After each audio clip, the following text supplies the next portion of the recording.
All right, so we're going to move on to section 9.4, part 2, or day 2 today.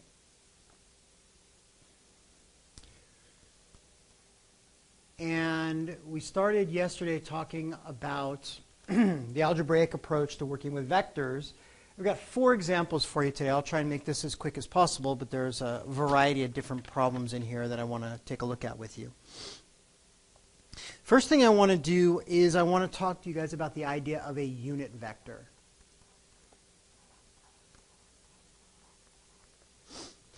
And so what a unit vector is a unit vector is any vector with a magnitude of 1 unit.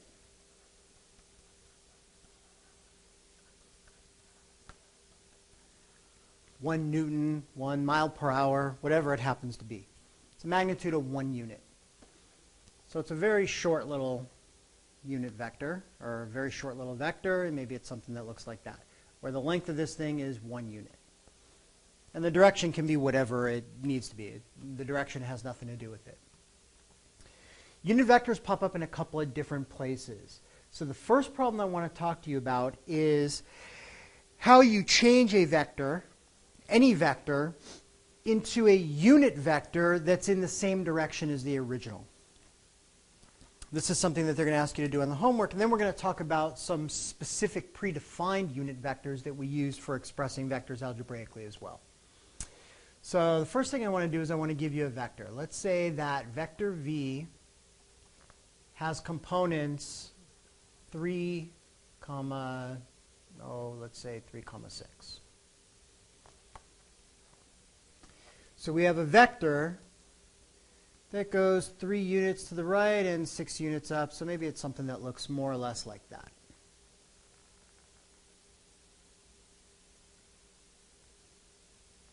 So this is 3 units and that's 6 units. I didn't quite draw it to scale, but you get the idea. So there's our vector, vector v. The magnitude of vector v we can calculate. That's the square root of 3 squared plus 6 squared. That's the square root of 9 plus 36, which is the square root of 45, which is equal to 3 times the square root of 5. So that's the magnitude of this vector is 3 rad 5. Okay? What we want, though, is we want to find a unit vector having the same direction as v.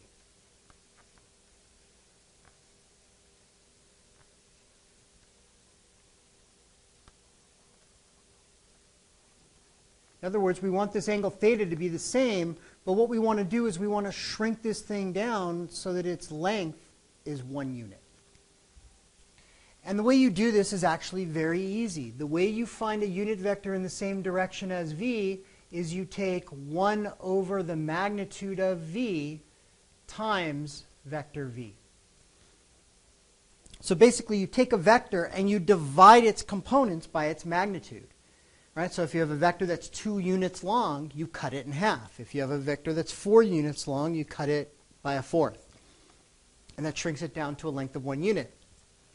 The key thing is that you have to shrink the x and the y components proportionally so that you don't change this angle. And so this formula does that for you. So what this is going to give us is this is going to give us 1 over the magnitude of v, which we found up here is 3 rad 5, times v, which is 3, 6. And we talked about scalar multiplication in the last video. You now multiply the scalar into the vector, and so you end up with 3 over 3 rad 5, 6 over 3 rad 5. We can do some simplifying. The 3's cancel and we get 1 over rad 5, 2 over rad 5, and then obviously we need to rationalize the denominator, and this becomes square root of 5 over 5, 2 square root of 5 over 5.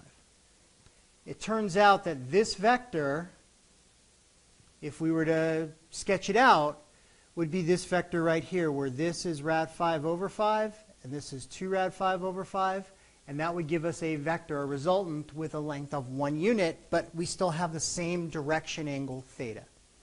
So it's 1 over the magnitude of v times vector v. Pretty easy. There's really nothing tricky about them. They're all going to work the same way. So now we talked about the idea of a unit vector and how to find one. We're now going to talk about two special unit vectors.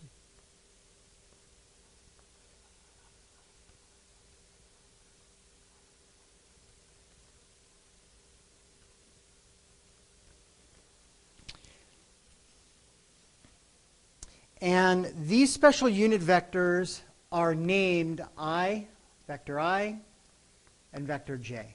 And these are predefined vectors. You know, we've kind of used vector v as a generic name for vectors, or vector r as a generic name for resultants. You had homework problems that used vector f when we were representing a force, and we used vector v when we were representing velocity. I and j are predefined. These are not variable vectors that we apply to any old situation. These are things like pi. These are things like e. They are predefined. They are constants. They are not variables. I is defined as the vector with components 1, 0. In other words, the vector that goes 1 unit in the positive x direction. 1 unit to the right, 0 units up or down. Vector j, as you would imagine, is going to go 1 unit in the y direction. So the magnitude here is 1, the magnitude here is 1. This would be the vector 0, 1. What's nice about these predefined vectors is any vector that we have can be written as a linear combination of i's and j's. We've talked about linear combinations before. Linear combination is another method, or another name for the elimination method when we're solving systems of equations. The method where you multiply one equation by something and then the other equation by something and then add them together. We're going to take a multiple of I and we're going to add a multiple of j to it to represent any vector. So for example, we may have a vector v that's equal to these components, 3, -7. Well, to represent the 3, we can really get that by doing 3 times 1, 0. That would give us 3, 0. To that, we can add -7 times the vector 0, 1. So this would give us 3, 0. This would give us 0, -7. And if we add those together, notice that we get 3, -7, which is what we wanted. So we don't have to show this work. I'm just showing it to you so that you can see where the next step comes from. It turns out that 3 times 1, 0 is 3 times I, and -7 times 0, 1 is -7 times j. And so we can rewrite vector v, instead of writing it in component form, we can write it in terms of the unit vectors I and j, and it just becomes 3i minus 7j. And that's it. So these are two different notations for the same vector. And they're going to work the same way as each other. So for example, if I want to find the magnitude of v using components, it would be the square root of 3 squared plus -7 squared. 49 and 9 is the square root of 58. If I do the magnitude of v using the i's and j's, it's the square root of the I coefficient squared plus the j coefficient squared. So it works exactly the same way. It's just a different way of writing it, not as components, but as a linear combination of vector I and vector j. We would find the direction the same way. Theta would be equal to the inverse tangent, talked about this on the last one, inverse tangent of y over x, or of j's coefficient over i's coefficient, -7 over 3. And so you could punch that into your calculator. Make sure I'm still set to degrees here. I am. So inverse tangent of -7 divided by 3.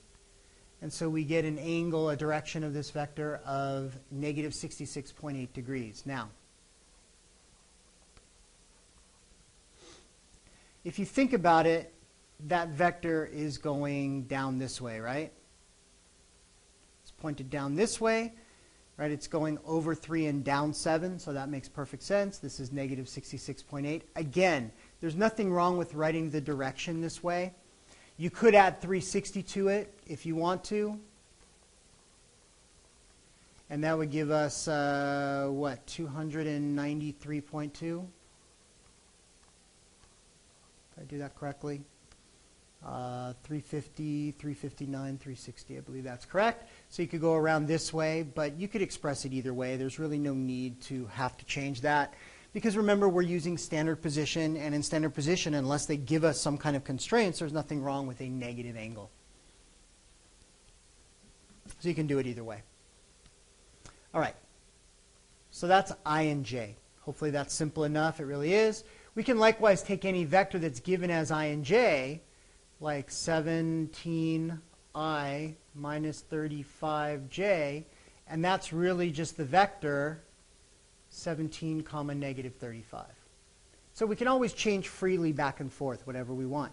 We can also take vectors like our 3i minus 7j, and we can add it to our 17i minus 35j. And this works the same way as doing it with components. You add like terms. 3i plus 17i is going to give us 20i. Negative 7j plus negative 35j is negative 42j. Or this could be written, if they ask for it, in component form as 20 comma negative 42. So you just have to read the directions carefully and see, regardless of what form they gave it to you in, you want to see what form they want it written in. If they don't specify a form, then I guess technically you could write it in either form, but you really should stick with whatever form they started with. Now they can also mix and match this form. They could ask you to do 3 negative 7 plus 17i. Sorry, let me get my tablet to cooperate. 17i minus 35j. It works exactly the way you'd expect. You still get this same answer, one or the other. I would not try and mix the forms in the final answer. I would pick either this one or this one if they didn't specify. And if they don't specify, pick whichever one you want. If they do specify, give them whatever they specify. Okay, there are two more quick examples, one of which we've already really seen before. And that is that they may give you some vector u. Okay? So here, this is a vector, and they tell us that the magnitude of vector u is equal to 5. And they tell us that the direction of u, measured from the positive x-axis, obviously, is 30 degrees. So theta equals 30 degrees. And they want us to find the component form of vector u. Well, remember that the component form of u is going to be something that looks like this. And so we have to find the x component and the y component. And we've actually talked about doing this before with the geometric approach. What it is that the x component, I'll call it ux, is equal to the magnitude of u times cosine of theta. So that's going to be 5 times cosine of 30 degrees. That happens to be a unit circle value. Otherwise, we'd use our calculator. But this time, we don't have to. 5 square root of 3 over 2 is our x component. 5 square root of 3 over 2. And as you'd expect, the y component of u is equal to the magnitude of u times sine of theta, which gives us 5 times sine of 30 degrees, which is 5 times 1/2, which is 5 over 2. And that's it. That's our answer. So that's finding the x and y, or the component form of a vector, given only its magnitude and its direction. And we can find those components. Okay, the last example I want to do with you quickly is I want to talk to you guys about the idea of a dot product. I mentioned to you on the last video that there were 3 different kinds of multiplication. There was scalar multiplication, 2 times vector v. There was a dot product. There was a cross product. We're not really going to deal with the cross product. You deal with that in physics. But the dot product is something that we do deal with a little bit, and it addresses a question that I was asked in both classes yesterday.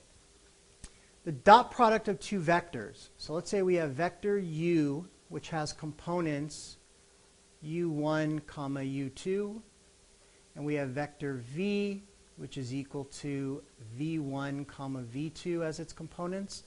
We can take the dot product, which is u dot v. So we use the multiplication dot, and that is defined as u1 times v1 plus u2 times v2.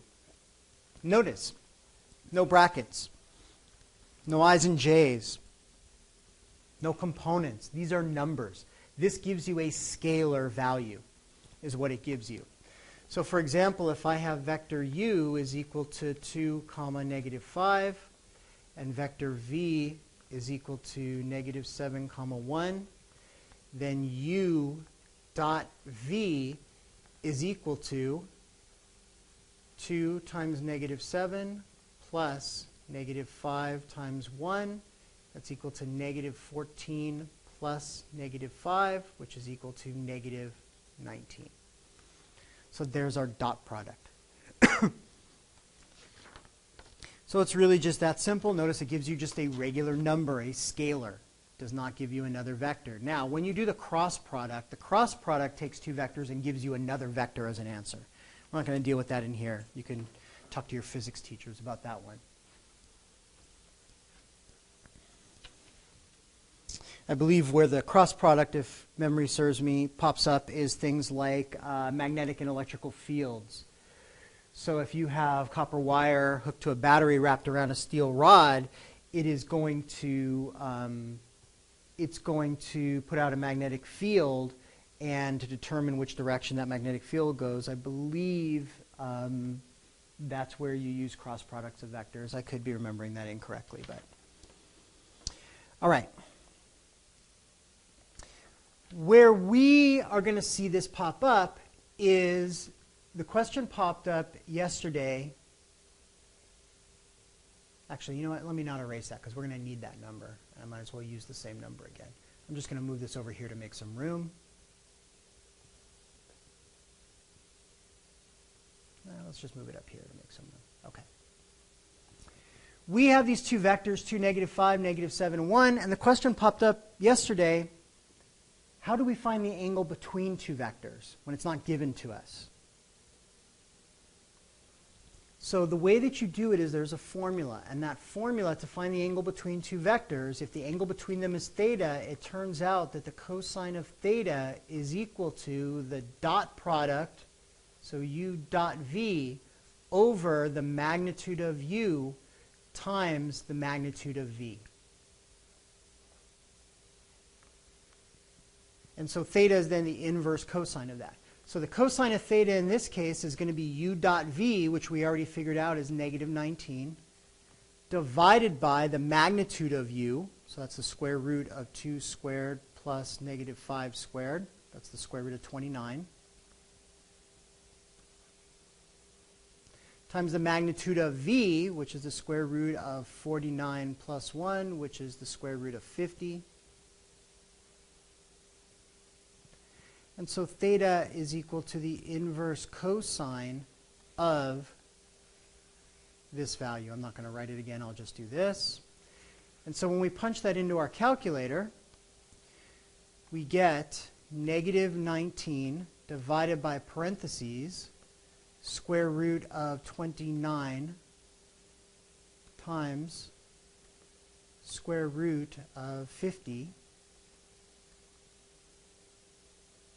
That's our value that goes in here, and then we want the inverse cosine of that to get the angle. And so the inverse cosine ends up being equal to about 119.9 degrees. So let's see if that makes sense. Let's take our vector 2, negative 5. So we have a vector that goes 2 right and 5 down, so something like that. And then we have another vector that starts here and goes 7 left and 1 up, so maybe something like that. What we just found is that this angle here is 119.9 degrees. it's always going to be the angle less than 180 that's getting measured. So if that angle happens to be above it, then it'll be that angle. But if this ends up being bigger than 180, you're really going to end up measuring the one that's less than 180. Because we're not really talking about this as a direction in standard position. We're just finding this as a cosine value, and we don't end up with angles that are bigger or less than 180 degrees. All right, so that makes sense. 119.9 degrees is our angle between the two vectors. So that's a use of the dot product and the one that we're going to see on the homework assignment. Okay, that's it. Go ahead and get started on the assignment if you'd like, and I will be there to help you guys out tomorrow.